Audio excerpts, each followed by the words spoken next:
Hi guys, actually என்னென்னா டாக்ஸ்க்கு எல்லாத்துக்குமே வந்து நம்ம ஃபுட்டு வைக்கும்போது நம்ம வந்து பிளேட்ஸ் எப்படி கழுவுறோமோ அப்படி கழுவி க்ளீனாக வைங்க. ஸோ வந்துட்டு அவங்களுக்கு நம்மக்கிட்ட இருந்து டிசீஸ் போகாது. ஸோ அவங்கக்கிட்ட இருந்து நமக்கும் டிசீஸ் வராது. சரிங்களா? ஒத்தாளாக வந்துட்டு பண்ணுறதுனால என்னால் கேமராவை கரெக்டாக பிடிக்கவும் முடியல. ஸோ ஏதோ உங்களுக்காக நான் ட்ரை பண்ணுறேன், எல்லாத்தையும் உங்களுக்கு காட்டணும் இல்லையா? இருங்கம்மா. ஸோ இந்த வாண்ட இந்த ஏய் இருங்கப்பா, சாப்பிட்டுட்டோம். ஃபேமிக்கு வேணுமாடி? அம்மா தரேன்டி சாப்பிட்டேனே அந்த 2 வாண்டு ஃபஸ்ட்டு. ஃபேபிக்கு வேணுமா? அம்மா தரேன். கண்ணழகி ஏறிடுவா. இவ கிளைம் பண்ணுவான், நல்லா கிளைம் பண்ணுவான். வாண்டு 2 தூக்கிட்டு வந்தோம் இல்லையா ரோட்டில் இருந்து, 2மே ஃபீமேலு. இவளுக்கு நிறைய ஏறிட்டா பாருங்க. வெயிட் பண்ண அம்மா தர்றேன். அங்கே பாருங்க ஒருத்தி அங்கே போய் நிற்கிறா பாருங்க, எல்லாத்தையும் முடிச்சுட்டு. இவன் நல்லா இன்னும் பால் குடிக்கிற மாதிரியே, அவள் அம்மா மடியில் குடிக்கிற மாதிரியே ஒத்த கையை வச்சுக்கிட்டு குடிக்கிறதுக்கு சாப்பிட்டாக. அவ வயிறை பற்றிலாம் இவகிட்ட வந்துடுவா. இவ இருக்காளே, இவளை வந்து வெளியில் தூக்கி விட்டுறணும். சாப்பாட்டுக்கு மட்டும்தான் உள்ள, மித்தபடி ஃப்ரீயாக விட்டுருவேன். வெளியில் தூக்கி விட்டாச்சா, இந்த கீழே தட்டி விட்டுட்டா. மறுபடியும் கழுவணும். சேட்டை பசங்க ஒத்தாளாக வச்சுக்கிட்டு நான் படுற கஷ்டம் இருக்கே. என் தங்க பிள்ளைங்களை பார்க்கும்போது எல்லா கஷ்டமும் ஓடிடும்.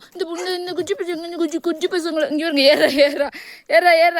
ஏற இந்த வாண்டு சாப்பிட்ருச்சு. தயிர் பாக்கெட். காலையில் வந்து முட்டை சாப்பிட்டாங்க 2 பேரும். இப்போ வந்து தயிர் சாப்பிட்டாங்க. இந்த மேடம் வந்து இங்கே பாருங்கள், நீங்களே பாருங்கள் எப்படி ஏறுறாங்க. அவங்களுக்கு வந்து சாப்பாடு வேணுமா? அங்கே வரும் எல்லாம் சேட்டை பசங்க. அவங்களுக்கு கொடுக்காம சாப்பிட்டோமா. சின்ன பசங்களுக்கு வச்சுட்டு பெருசுங்களுக்கு வைக்கலான்னா.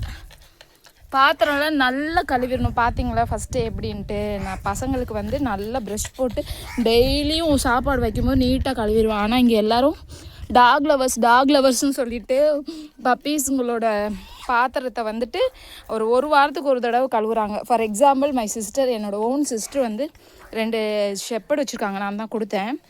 நல்லா பார்த்துப்பாங்க, நல்லா பணக்காரவங்க தான், நல்லா பார்த்துக்குறாங்க. சாப்பாடெலாம் நல்லா போடுறாங்க. ஆனால் என்னென்னா வீட்டுக்குள்ளேயே விட மாட்டுறாங்க, வெளியில் அடித்து துரத்திடுறாங்க. ஆனால் தட்டை வந்து கழுவே மாட்டாங்க. அப்படியே கொடூரமாக இருக்கும். அந்த தட்டில் தான் சாப்பாடு வச்சுட்டே வருவாங்க. வாரத்துக்கு ஒரு தடவை 2 வாரத்துக்கு ஒரு தடவை தான் கழுவாங்க போல இருக்கு. ஆனால் எங்கள் அக்கா வந்து க்ளீனர்ஸ்ன்னு சொல்லுவாள். அவளுக்கு மட்டும் க்ளீனர்ஸ் பார்த்துப்பா போல இருக்குது. எல்லோரும் க்ளீன் பண்ணி வைங்க, சரிங்களா? எல்லாத்துலேயுமே நம்ம நடத்துகிற பிஹேவியர்ஸில் தான் வந்து டாக்ஸுக்கு வந்து டிசீஸே பரவுது. அதுக்கப்புறம் நம்ம டாக் டிசீஸ் நம்மளுக்கு பரவிடும்னு சொல்கிறீங்க. தேங்க்யூ. சாப்பாடு தாராளமாக கிடச்சா ஒன்றா கொடி கூட யாருமே அடிச்சுக்க மாட்டாங்க. சாப்பிட்டு முடிச்சுட்டாங்க, போய் ஃபோன் வச்சுக்குவாங்க. அதான் டேப்லெட்டை வந்து நசுக்கி போட்டு விட்ருவேன். டேப்லெட்டு டானிக் எல்லாத்தையுமே சாப்பிட்டாங்களா, யாருமே சண்டை போட்டுக்க மாட்டாங்க. 5 பேரும் ஒன்றா தான் சாப்பிட்றாங்க. பார்த்தீங்களா? நம்ம ஃபுட்டு கொடுக்குறத பொறுத்து தான் இருக்குது. எல்லாருக்கும் வயிறு நம்ப கொடுத்தோன்னா போதுமானதை சாப்பிட்டுட்டு வெளியில் வந்துடுவாங்க. இப்போ திறந்து விட்டுருவேன் அவங்கள. பாருங்கள். சரி வாங்க உச்சா காக்கா போங்க. வாங்க உச்சா போவா. ஐயா திறந்து உள்ளே போகவே மாட்டேன். ரொம்ப டிசிப்ளின்டு கேர்ளு. உள்ளே இருக்க எல்லாருமே ரொம்ப டிசிப்ளின்டு. அப்படி தான் இந்த கூண்டுல இருந்தாலுமே பாத்ரூமோ யூரினோ உள்ளே இருக்கும்போது போக மாட்டாங்க. பார்த்தீங்களா?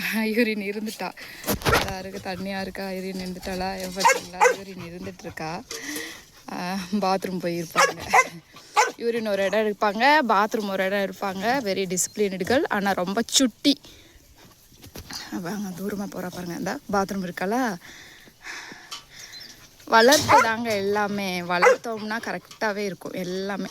இந்த இப்போ நெக்ஸ்ட்டு இவன் வரானா, அவன் எல்லாருமே நல்ல பசங்க. இவன் வந்து வந்தவொடனே இப்போ பாருங்கள், வெளியில் வந்தோடனே யூரின் போவான் பாருங்கள். போகிறாங்களா?